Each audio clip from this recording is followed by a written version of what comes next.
Hi there guys, and welcome to another video with me, Chains. I've got a drink and plenty to talk about, so let's get this video started.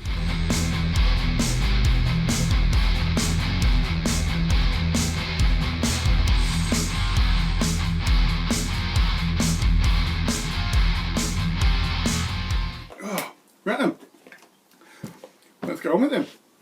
So, first things first, what I want to talk about is something that happened last week. Now, if I remember rightly, my last video I talked about the Greatjojomans coming down to pick up the orcs, which I've been painting for him, and that I've had for quite a long time. But we had kind of like organised a day for him to come down and to pick him up and basically have a look at his orcs. Well, like I said, that was last week. He's come down. We had an absolute blast. But before we move on with, what happened and the outcome of said visit, there is a link down in the description area. I would like it greatly if you guys jumped over there, had a look at his stuff, and give the guy a bit of a sub as well, and leave a message for him as well. The guy is an absolute legend. I've met him several times now. I've been kind of like YouTube buddies with him for several years now, and I haven't regretted a single moment of it. The guy, when it comes to his channel, the green stuffing skills that he's got is just mental.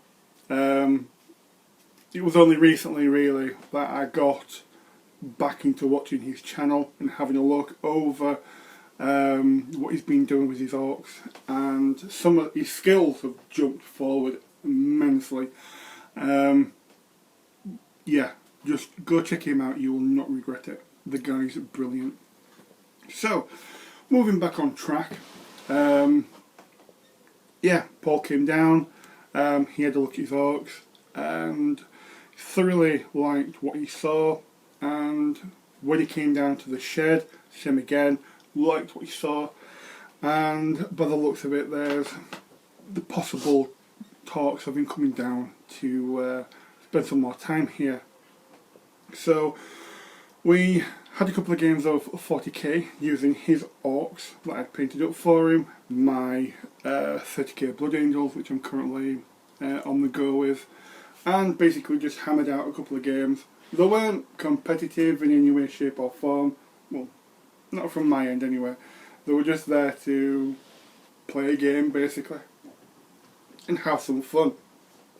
I must admit, the intel which I gathered whilst that those games were going on, that list which he's using is particularly dirty, I must admit. Large template blast, strength 8 everywhere. That's basically the majority of his turns were rolling scatter dice, getting a direct hit and wiping out huge swathes of Space Marines, which, like I said, didn't particularly bother me. We weren't playing it competitive, so it was just a laugh. And intel reconnaissance from me. So, moving on. Yeah, it was fun. In between kind of like showing off stuff and having his games, we sat down, we had a chat and kind of touched base on something we'd already talked about before he came down, which was the possibility of a building chat. Now, well, now that funds have been moved, models have been purchased, I can now fully go into it and kind of like set it in stone. Me and Paul are going to do a sit-and chat where we basically sit down on camera and build 2 Titans. Well, 2 Knights. We've picked up the Renegade set. We've paid half each. And yeah, it's just a matter of waiting for them to come. As we get closer to the possible date, which we're possibly looking 3 to 4 weeks from now, depending on how long it takes for it to be dispatched and received at Paul's end, and then for Paul's calendar to free up a spot that he can come down and we can basically do the event. There is a possibility of a very nice juicy cherry on top of this in the form of Mr. Pidge coming down as well. This guy is so cool. He is amazing. So funny. I've only had the pleasure of spending time with him once, really, and that was down at Grumpy Old Wargamers that Templars Crusade and Beasts of War kind of put on down in Essex when Beasts of War was in England. Yeah, and from that point on, from that one kind of main visit and then chatting over Facebook, yeah, that guy, Mr. Pidge, is just, oh, he's a star. He's just so funny. He's so intelligent and he's so into his hobby. He's just a cool guy. You know, can't wait to meet him again. But yeah, with that, also throws into the mix another thing which possibly could come to the future of this channel and Paul's channel, and that is Mr. Pidge has finally got Paul to have a game of Mordheim, to which, from what we can tell, Paul thoroughly enjoyed, and yeah, it seems like we're all doing a Mordheim warband now to facilitate, you know, his hobby, you know, to take up more time that we really don't have for his hobby. But yeah, it should be fun to get some more games in.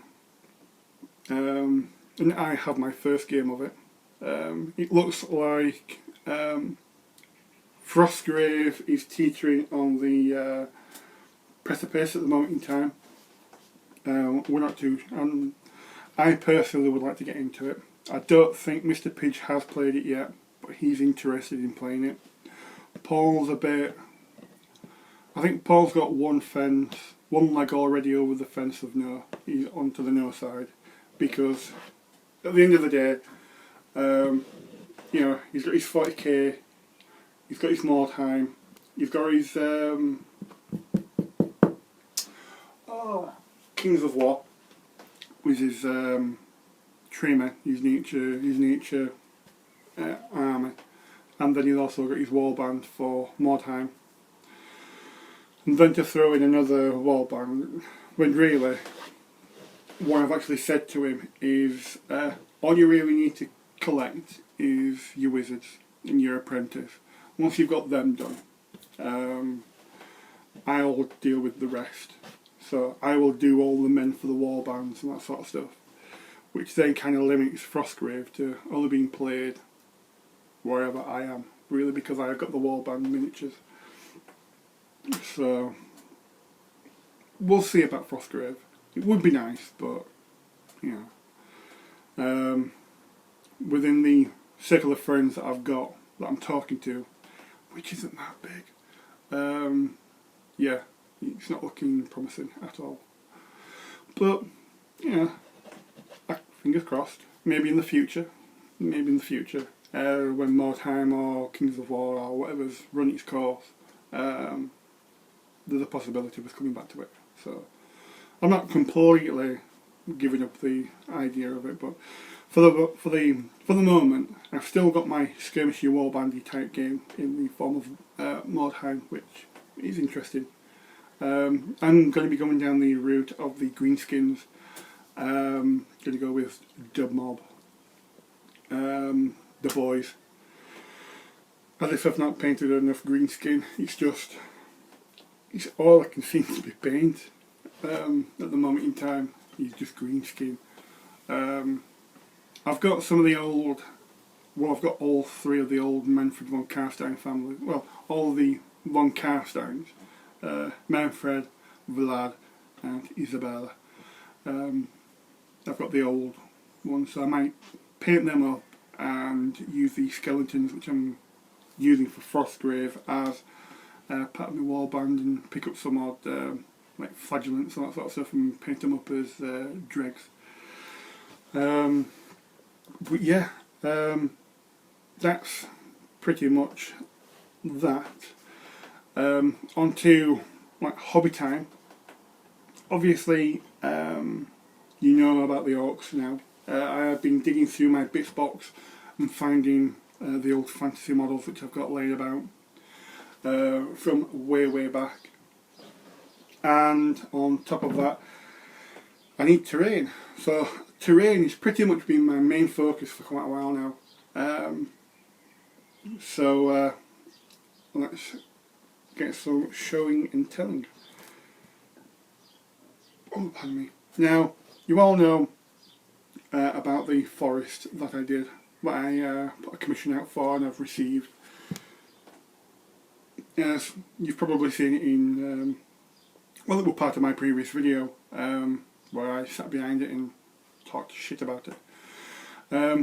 Now, to go with these trees, this forest, I've dug up some of the old wall sections that I've been working on, which is like here.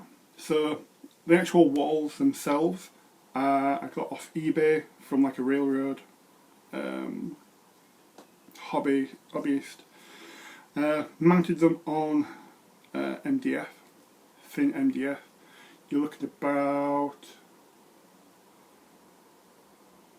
4 to 5 mil. Yeah. Chamfered the edges off. Put some PVA glue on. Put my sand mix on. Painted it with Vallejo earth. Flocked it and dressed it up with ivy that I got from Army Painter, I do believe, and then some little flowers as well. So that's kind of like the basics of the wall section. Nice long straight. Then I took one piece and went a little bit more wild on it, and then I ended up with this. So it's the same long section again, but this time I have a 45-degree cut at one end, and I've kind of done it as if it's broken. You know, like they built the wall up to like a mound, and then carried it on out the other end. Now this ideally should have a tree. So if I just pop that there you go. That is the actual piece itself. Just adds a little bit more decoration to the table. The hedge itself, the kind of bocage hedge, it's made up of two different colours of clump foliage, some lichen. I've even thrown in some flowers there. Then you've got bushes and ivy as well. Nice little accent piece. And then we come to a interesting piece. It's kind of like a corner for a field or someone's land. Put a little gating using coffee stirrers, and then done the stereotypical kind of like 2 rows for the wheels and that sort of stuff. A couple of lichen bushes.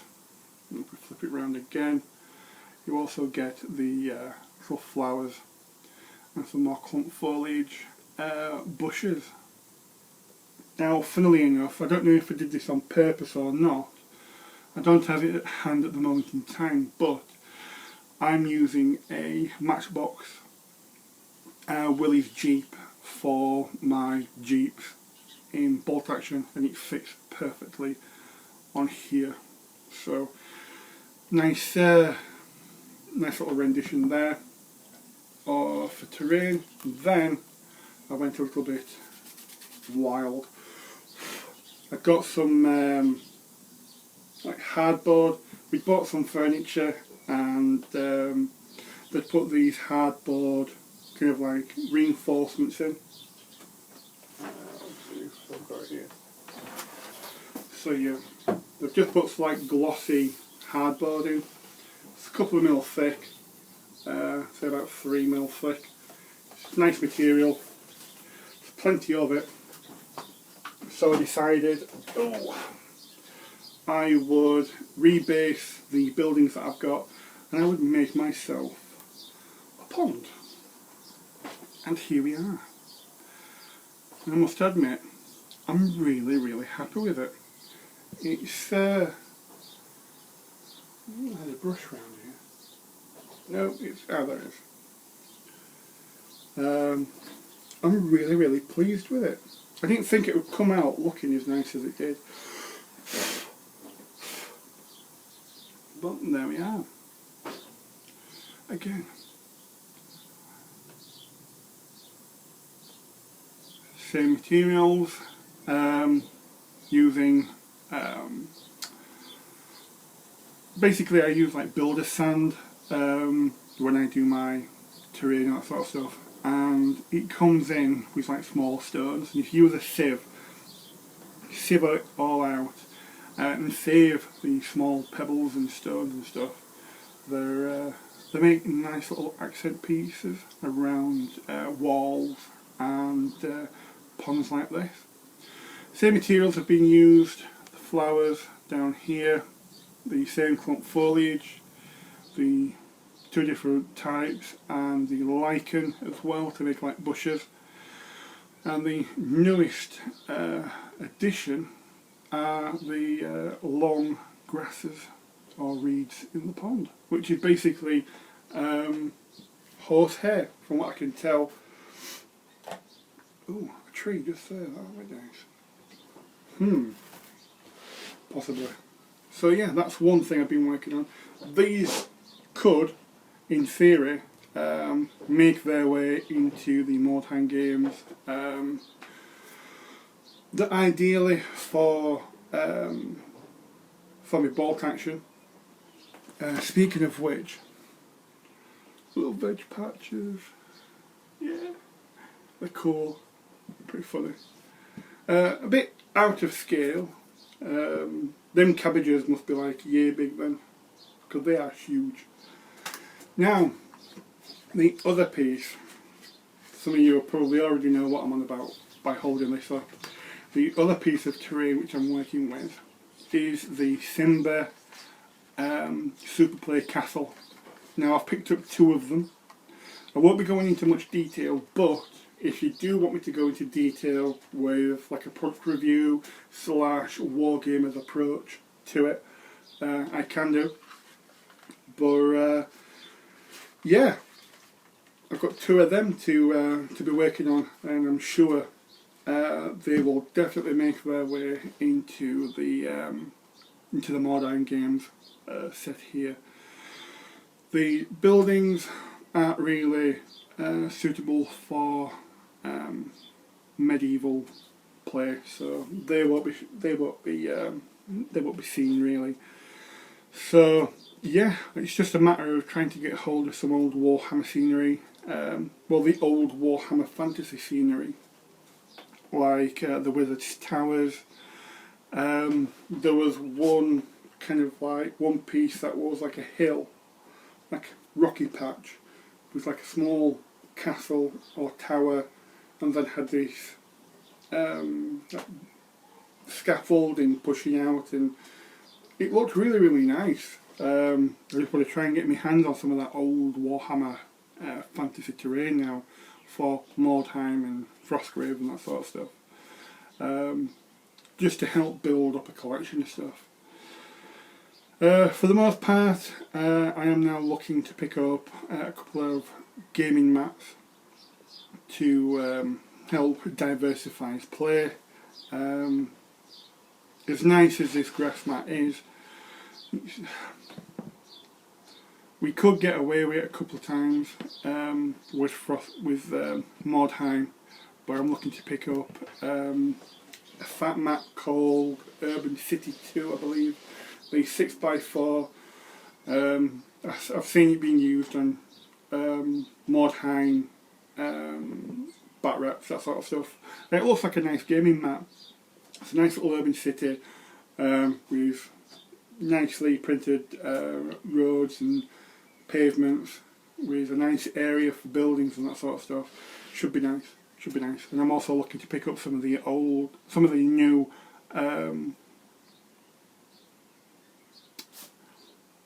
foreground. That's it. For some reason I was going to Gale Force 9. It's not Gale Force 9, it's foreground. With their kind of like fantasy stuff as well. They do a lot. I've been and had a look, and we're doing quite a few of the like destroyed buildings now, so it should be interesting to get some of them on the table, and maybe pick up one or two of the really big, interesting, like the big inn or a church or something, which should be interesting. So yeah, guys, that's pretty much it for the most part that I can talk about. Yeah, that's me done.